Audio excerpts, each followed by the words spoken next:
പുറത്ത് നല്ല മഴയാണ് കേസ്. സമയം ഏതാ ഉച്ചയാവാനായി. നമുക്ക് മാമ്പഴപ്പുളിശ്ശേരി ഒരു ചോറുണ്ടല്ലോ. Let's make മാമ്പഴപ്പുളിശ്ശേരി.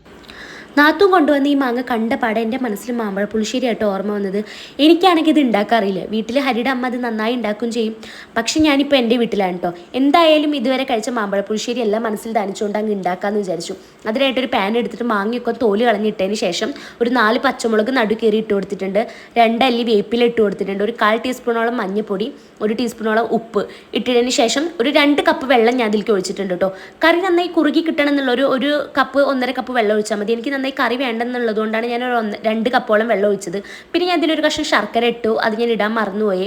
ഇനി അത് നന്നായി വെന്ത് വരുന്ന സമയം കൊണ്ട് നമുക്ക് ഇതിലേക്ക് അരപ്പുണ്ടാക്കിയെടുക്കാം. അതിനായിട്ട് കുറച്ച് തേങ്ങ ഞാനിവിടെ ചിരകി എടുത്തിട്ടുണ്ട്. അതിലേക്ക് ചെറിയ ജീരകം, ഒരു 1/4 ടീസ്പൂണോളം മഞ്ഞൾപ്പൊടി, പിന്നെ ഇത് അരച്ചെടുക്കാൻ ആവശ്യമായിട്ടുള്ള വെള്ളം ഒഴിക്കട്ടെ. ഇത് നമുക്ക് അത്ര തിന്നായിട്ട് അരച്ചെടുക്കേണ്ട, കുറച്ച് തരിതരിയായിട്ട് അരഞ്ഞിടാൻ കിട്ടേണ്ടത്. പിന്നെ അതിൽ 2 വെളുത്തുള്ളിയും 2 ചുവന്നുള്ളിയും ഞാൻ ഇട്ടിട്ടുണ്ടായിരുന്നു. അതിൻ്റെ വീഡിയോ എടുക്കാൻ ഞാൻ മറന്നു പോയിട്ടോ. ആ സമയം കൊണ്ട് നമ്മുടെ മാങ്ങയൊക്കെ വെന്തിട്ട് നന്നായി തിളച്ച് വന്നിട്ടുണ്ട്. അപ്പം നമ്മൾ ലോ ഫ്ലെയിമിൽ ഇട്ടതിന് ശേഷം നമ്മുടെ തേങ്ങ അതിലേക്ക് ചേർത്ത് കൊടുക്കാം.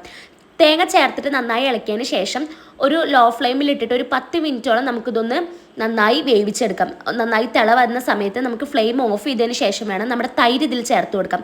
തൈര് ഒഴിക്കുമ്പോൾ നമ്മൾ തിളയ്ക്കാൻ പാടില്ല. അതുകൊണ്ടാണ് നമ്മൾ ഫ്ലെയിം ഓഫ് ചെയ്തതിന് ശേഷം തൈര് ചേർക്കുന്നത്. കട്ടത്തൈരാണ് ഞാൻ ചേർത്തത്. അതുകൊണ്ട് തന്നെ ഒന്ന് മിക്സിയിലിട്ട് അടിച്ചതിന് ശേഷമായിട്ടോ ഞാൻ ഇതിലേക്ക് ചേർത്തത്. നമ്മുടെ ഓൾമോസ്റ്റ് പരിപാടി ഇവിടെ തീർന്നിട്ടുണ്ട്. ഇനി ഇതൊന്ന് താളിച്ച് ചേർക്കണം. അതിനായിട്ട് പാൻ ചൂടാക്കിയതിന് ശേഷം വെളിച്ചെണ്ണ ഒഴിച്ചിട്ട് കടുകും നമ്മുടെ ചെറിയുള്ളിയും ചുവന്നമുളകും വേപ്പിൻ്റെലും കൂടിയിട്ട് നന്നായി മൂപ്പിച്ചെടുക്കുക. മൂപ്പിച്ചതിന് ശേഷം ഇതിലേക്ക് ഒഴിച്ചിട്ട് കുറച്ച് നേരം അതവിടെ മൂടി വയ്ക്കുക. പിന്നെ നമ്മൾ കഴിക്കുന്ന സമയമാകുമ്പോൾ തുറന്നിട്ട് ഇളക്കി കൊടുത്താൽ മതി കേട്ടോ.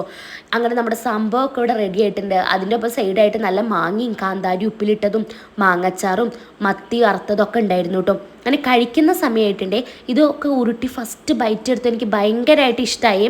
ഹരിയുടെ അമ്മ ഉണ്ടാക്കുന്ന അത്രയൊന്നും വന്നില്ലെങ്കിലും സംഭവം കൊള്ളാം. മാങ്ങയൊക്കെ കഴിക്കാൻ ഭയങ്കര ടേസ്റ്റ് ആയിരുന്നു ഗേസ്. അച്ചാറിൽ നിന്ന് കുറച്ചെടുത്തിട്ടും അതുപോലെ ആ മത്തി പൊടിച്ചതും ഇതിൻ്റെ കറിയും എല്ലാം കൂട്ടി കഴിക്കാൻ ഭയങ്കര ടേസ്റ്റ് ആയിരുന്നു. എനിക്കെന്തായാലും ഭയങ്കരമായിട്ട് ഇഷ്ടമായിട്ടുണ്ട്. ഞാൻ മാത്രമല്ല, ഇവിടെ എല്ലാവരും ഈ മാമ്പഴപ്പുളിശ്ശേരി നല്ല ആസ്വദിച്ച് കഴിക്കുന്നത് ഞാൻ കണ്ടു. നക്ഷുമോനൊക്കെ ഭയങ്കര ഇഷ്ടമായിട്ടുണ്ട് കേട്ടോ.